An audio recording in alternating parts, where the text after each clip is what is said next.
यार कुछ ना अलग अलग तरीके की न्यूज़ आने लग गई हैं 2026 की शुरुआत में ही, क्योंकि साल जब शुरू होता है ना उसके बाद अलग अलग लेवल की हमारे को न्यूज़ मिलती है। देखो आप लोगों को पता है कंपनीज जो है ना अपने आप को बहुत नेक्स्ट लेवल पुश कर रही हैं, और यहाँ पे एप्पल जो है वो तो आपको पता ही भाई हमेशा ही कुछ अलग करने की कोशिश करता रहता है, लेकिन वो बात अलग है कि कर नहीं पाते हैं most of the time. But 2026 में बड़ी बड़ी रिपोर्ट्स आ चुकी हैं इस मामले को लेके कि भाई इस बार ये लोग अपना फाइनली फोल्ड लॉन्च कर सकते हैं। अब ये जो चीज है बहुत ज्यादा इंटरेस्टिंग भी है और साथ ही में बहुत ज्यादा बड़ी भी है, क्योंकि यहाँ पे सैमसंग जो है अपना ट्राईफोल्ड लॉन्च कर चुका है दिसंबर के अंदर, जो कि इंडिया में बहुत ज्यादा पॉपुलर हो रखा है। सब लोग उसके ऊपर रील्स एंड शॉर्ट्स बना रहे हैं। बट अब ट्राईफोल्ड लाने के बाद यहाँ पे एप्पल अपना फोल्ड लेकर आ रहा है, तो कैसा कंपटीशन रहेगा, क्योंकि ट्राईफोल्ड ज्यादा इनोवेटिव डिवाइस है as compare to Apple Fold. ये पूरा माजरा कैसा होने वाला है, एक्चुअली में आपको एप्पल फोल्ड के अंदर क्या मिलेगा। और एप्पल की एक और लीक मार्क गर्बन की तरफ से ये आई है कि भाई एप्पल सिर्फ नॉर्मल अपना फोन का फोल्ड नहीं निकाल रहा है, वो लोग अपने आईपैड का भी फोल्ड निकालने वाले हैं। और ये चीज जान के और सुन के मुझे ऐसा लग रहा है कि भाई एप्पल कुछ नेक्स्ट लेवल क्रेजी काम करेगा। तो आज इस वाली वीडियो में आपको सब कुछ पता चल जाएगा। तो अगर आप लोग पहली बार चैनल को बना तो डेफिनेटली जल्दी से चैनल को सब्सक्राइब करो, तो लाइक करो इस वीडियो को और स्टार्ट करते हैं सबसे पहली चीज और वो है कि ये एक्चुअली में कैसा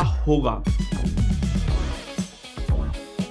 तो देखो यार यहाँ पे लीक्स बहुत सारे निकल कर आने लग गए हैं, पता चलने लग गया है कि फोन कैसा होगा, रेंडर्स निकल कर आ गए हैं। तो जो रिपोर्ट्स एंड रूमर्स के अकॉर्डिंगली फोन को देखें तो यहाँ पे फोन थोड़ा सा डिफरेंट होगा। देखो डिजाइन जो निकल के आया है सामने वो थोड़ा सा ना पासपोर्टी टाइप है, मतलब कि थोड़ा चौड़ा है फोन। अब यहाँ पे चौड़ा हमने फोल्ड जो दूसरे देखे हैं उनमें सबसे ज्यादा एक अहम नाम आता है वो है गूगल पिक्सल फोल्ड, क्योंकि वो जो डिजाइन कैरी कर रहा है ना वही सेम काइंड ऑफ यहाँ पे एप्पल फोल्ड भी कैरी कर सकता है। लेकिन मुझे वो डिजाइन पर्सनली पसंद है, मुझे पसंद है भाई सैमसंग का फोल्ड का डिजाइन, क्योंकि थोड़ा रेक्टेंगुलर है। जैसे हम लोग इसको अनफोल्ड करते हैं पे अंदर की जो डिस्प्ले मिलती है आपको थोड़ी बेटर मिलती है, बड़ी मिलती है। लेकिन यहाँ पे जो पासपोर्ट वाला डिजाइन है पता है क्यों यूज कर रहे हैं, क्योंकि जब आप लोग नॉर्मली फोन को देखोगे तो थोड़ा चौड़ा रहेगा, लेकिन ओपन करने के बाद वो ट्रू रेक्टेंगल बन जाएगा, जिससे कि जब आप लोग वीडियोस वॉच करोगे या कुछ करोगे तो उसके ज्यादा ब्लैक बॉर्डर्स एंड बेजल्स नहीं आएंगे ऊपर और नीचे की साइड में। तो मुझे ऐसा लगता है एप्पल इस चीज को इसलिए कैरी करेगा क्योंकि उन्हें ऑप्टिमाइजेशन के ऊपर काम करने के अंदर ज्यादा मजा आता है, तो ये चीज उनके लिए बेटर रहेगी। और सबसे अजीब बात यह है कि एप्पल ना इस वाले फोन के नाम को लेकर काफी ज्यादा कंफ्यूज्ड है। बहुत सी रिपोर्ट सामने आई है, उसमें ये कंफ्यूजन हो रही है कि एप्पल इसको अपना फोल्ड बोलेगा या फिर एप्पल इसे अपना अल्ट्रा बोलेगा।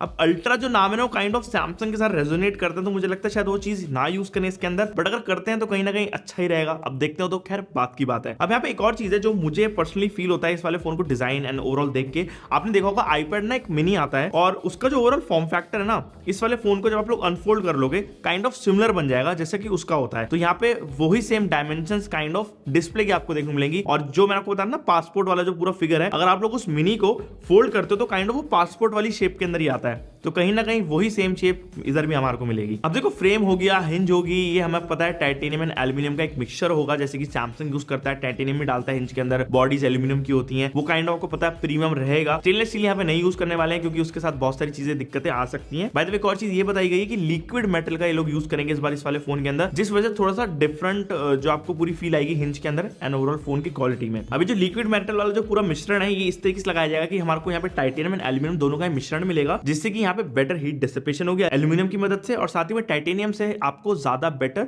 लॉन्जिविटी मिल जाएगी, रिजिड रहेगा क्योंकि वो स्ट्रॉन्ग रहता है ना। तो मेरे हिसाब से ये अच्छा कॉम्बिनेशन है। बाय द वे जब फोन आएगा उसके बाद तो असली बात पता चल जाएगी, क्योंकि मेरे को ऐसे जेनेरिक एवरीथिंग याद आ जाता है।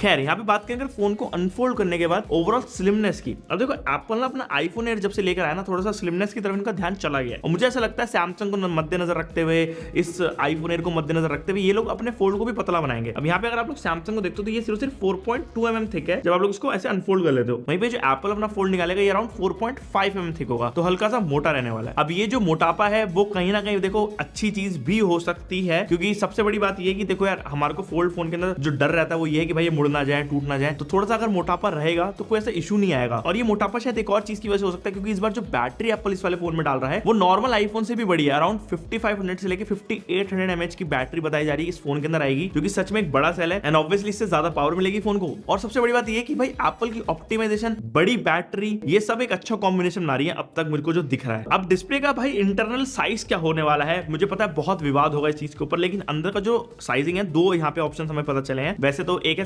7.8 इंच और एक है 8.3 इंचेस। बट मेरी ऐसे दिमाग के अकॉर्डिंग, मैंने आपको बताया था ना आईपैड मिनी वाला जो कॉन्सेप्ट है वो किसी ने बताया, उसके अकॉर्डिंगली यहाँ पे मुझे ऐसा लगता है कि 8.3 इंचेस का साइज होगा इसकी डिस्प्ले का अनफोल्ड करने के बाद, क्योंकि आईपैड मिनी बहुत क्यूट, लिटिल और बढ़िया कंफर्टेबल डिवाइस है जो आप लोग होल्ड करके इजीली कैरी कर सकते हो एक हाथ से और उसे यूज भी कर सकते हो। तो मेरे हिसाब से एप्पल को चीज पता है एंड वो सेम डिस्प्ले पैटर्न वही वाला जो मैंने बताया 8.3 इंचेस का इस वाले फोन के अंदर डालेंगे। जब आप लोग इसे अनफोल्ड कर दोगे वही सेम आपको रेक्टेंगल मिलेगा और ये जो है ना भाई बहुत क्रेजी होने वाला है, क्योंकि मैं अब जस्ट इमेजिन कर रहा हूं कि हम आईपैड को अगर ऐसे मोड़ देते हैं और खोल लेते हैं तो भाई वीडियो जो है कटती नहीं है, ज्यादा क्रॉप नहीं होती है भाई। सीरियसली यार मजा आने वाला है ये देख के। और जो कवर डिस्प्ले हमारी मेन डिस्प्ले वो अराउंड 5.3 इंचेस की बताई जा रही है। अब ये सारे ही ओलेड पैनल होंगे, प्रोमोशन सपोर्ट करेंगे, बढ़िया 120 हर्ट्ज की स्क्रीन रिफ्रेश रेट देंगे, अच्छे डिस्प्ले होंगे। आपको पता है यहाँ पे कोई कॉम्प्रोमाइज होगा ही नहीं, डॉल्बी विजन भी सपोर्टेड रहेगा। By the way I am more curious कि भाई जो डिस्प्ले है वो सामने जो फ्रंट वाली है वो कितनी यूजेबल होगी, क्योंकि अभी जो पासपोर्ट डिजाइन हमारे को पता चला उसके अकॉर्डिंग तो भाई फोन बढ़िया रहेगा, यूजेबल रहेगा। बट वो जो ना एक ना हाइट है ना वो थोड़ी सी कम बताई जा रही है फोन की। अब होता क्या, जब आपके फोन की हाइट कम हो जाती है, जब उस फोन को जेब में डालते निकालते थोड़ा मुश्किल होता है क्योंकि फोन चौड़ा है वैसे ही। तो वो मेरे को देखना है कि हम लोग कितना यूज्ड टू होते हैं उसके साथ, क्योंकि अभी सैमसंग के फोल्ड की आदत बहुत लोगों को पड़ चुकी है क्योंकि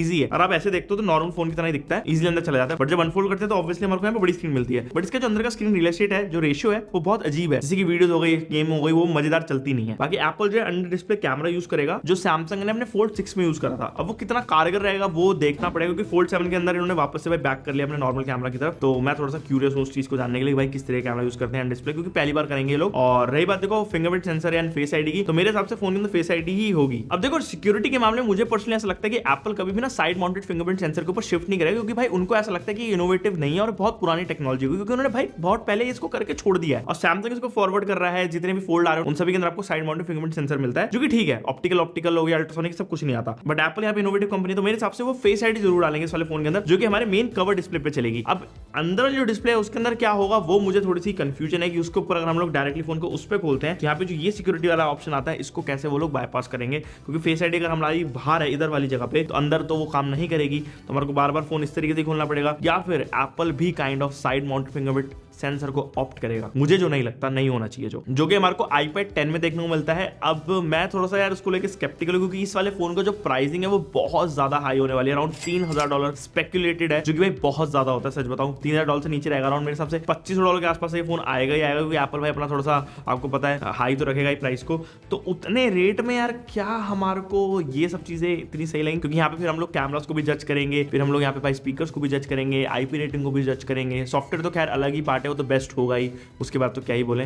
बट क्या वो सॉफ्टवेयर मैच्योर होगा, जो सबसे बड़ा पार्ट है। जैसे कि सैमसंग ने अपना One UI मैच्योर कर लिया है, इतने सालों में बहुत इवॉल्व हो चुका है ये। तो ये बहुत सारे सवाल है जो मेरे मन के अंदर है। अब एप्पल एक ऐसी चीज करने वाला है जो अब तक किसी फोल्डेबल स्मार्टफोन में नहीं आया। जैसे कि आपने देखा होगा नॉर्मली हम लोग जितने फोल्ड देखते हैं सभी के अंदर क्रीज आती है जब हम लोग उनको अनफोल्ड करते हैं। अब ये बहुत भद्दी लगने लग जाती है, एक टाइम के बाद बहुत अजीब लगने जाती है। बट एप्पल ने बेसिकली एक मेटल की प्लेट यूज करेगा डिस्प्ले के नीचे की साइड में, जिससे कि आपके डिस्प्ले के ऊपर ज्यादा प्रेशर नहीं आएगा जब आप लोग उसे अनफोल्ड करोगे, फोल्ड करोगे, ताकि लॉन्जिविटी बढ़ी रहे हमारे फोन की। अब एक और चीज है जो कि भाई प्लास्टिक डिस्प्ले अंदर की, जो कि हमारे को सभी फोल्ड्स में मिल जाती है, क्योंकि वो डिस्प्ले इजीली बेंड हो जाती है। अब एप्पल का कहना है कि ये लोग कॉर्निंग के साथ कुछ मिलकर एक ऐसा ग्लास इजाद करेंगे जिससे कि वो थोड़ा सा प्लास्टिक और ग्लास का मिश्रण रहे, टाइप ऑफ ग्लास्टिक, और वो इजीली मोल्ड हो जाए और ऐसे फोल्ड हो जाए। तो ये देखना पड़ेगा भाई किस तरीके की इनोवेशन रहती है, क्योंकि बहुत बड़ी चीज है। और 2026 में फोन आएगा नहीं आएगा, इस चीज को, इतनी सारी चीजों को देख के मेरे को लग रहा है यार थोड़ा सा मुश्किल है। लेकिन मार्क गर्बन जो सबसे ज्यादा बड़ा लीकर है भाई इंडस्ट्री के अंदर, जो बोलते हैं वैसे ही होता है, तो काइंड ऑफ सच भी है ये बात। बाकी चीजों के अंदर ना मेरे को ऐसा लगता है एप्पल यहाँ पे कटौती कर रहा है, और पता नहीं ऐसा क्यों, करना तो नहीं चाहिए था लेकिन शायद ऑब्वियसली करना पड़ेगा उन्हें,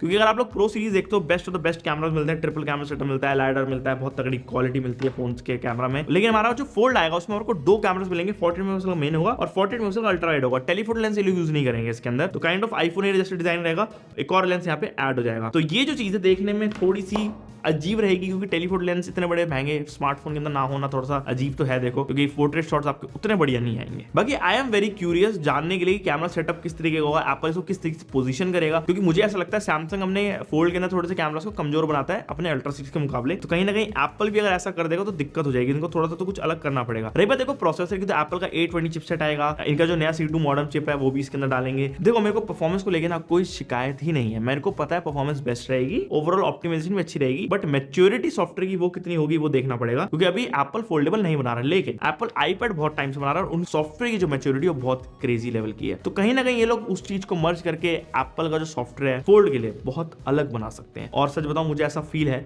कि सैमसंग का सॉफ्टवेयर जैसे एप्पल का आएगा पीछे हो सकता है एकदम से। तो ये बहुत सी ऐसी हमारे दिमाग के अंदर भाई चीजें हैं, थ्योरीज हैं, जो सच हो जाती तो मजा तो आएगा। और बाकी आप लोग मुझे कमेंट सेक्शन के अंदर बताओ कि आप लोग एप्पल का फोल्ड लेना प्रेफर करोगे। मुझे पता है स्टेटमेंट सिंबल बन जाएगा, लोग बोलेंगे चमकाने के लिए लेंगे, बट सच में क्या वो वैलिड रहेगा, वैल्यू वर्थ हमारी ऐड करेगा कुछ? एक बार मुझे कमेंट सेक्शन में बताना। अब जैसे कि हमने आईफोन फोल्ड की बात कर ली है, एप्पल यहाँ पे एक और चीज के ऊपर काम कर रहा है जो कि आईपैड फोल्ड। अब ये चीज पता नहीं यार मेरे को कंफ्यूज कर रही है इतनी ज्यादा, क्योंकि यहाँ पे जो लीक्स आ रही है उसके अंदर ये है कि एप्पल जो है एक सैमसंग को अपना कंसाइनमेंट दे रहा है जिसके अंदर उन्होंने बोला है कि 18 इंच का फोल्डेबल डिस्प्ले उनको चाहिए। अब भाई ये 18 इंच की फोल्डेबल डिस्प्ले नेक्स्ट लेवल है, क्योंकि 18 इंच अगर आप लोग अनफोल्ड कर दोगे कुछ ज्यादा ही बड़ा होगा। मतलब लिटरली मॉनिटर आपने हाथ में पकड़ा हुआ, एक टाइम पे मॉनिटर इतने बड़े होते थे और अब हमारे को फोल्ड मिलेगा आईपैड, वो भी इतना बड़ा। तो करीब अगर देखोगे 10 इंच का आईपैड 18 इंच का बन जाएगा खोलने के बाद। अब जो भी होगा तो ये भी होने वाला है बहुत जल्दी, और इसके लिए मैं I am very super excited सच बताऊं। ये तो मैं ट्राई जरूर करूंगा आईपैड वाला फोल्ड तो। और इसके अंदर लिटरली ये लोग बोल रहे हैं ओलेड डिस्प्ले डालेंगे, मतलब भाई बेस्ट हो तो बेस्ट चीजें डालने वाली है। तो देखते क्या होता है। बाकी आप लोग बताना कमेंट सेक्शन के अंदर कि आप लोग किस वाले डिवाइस के लिए ज्यादा एक्साइटेड हो, क्या नॉर्मल फोल्ड के लिए या फिर आईपैड फोल्ड के लिए।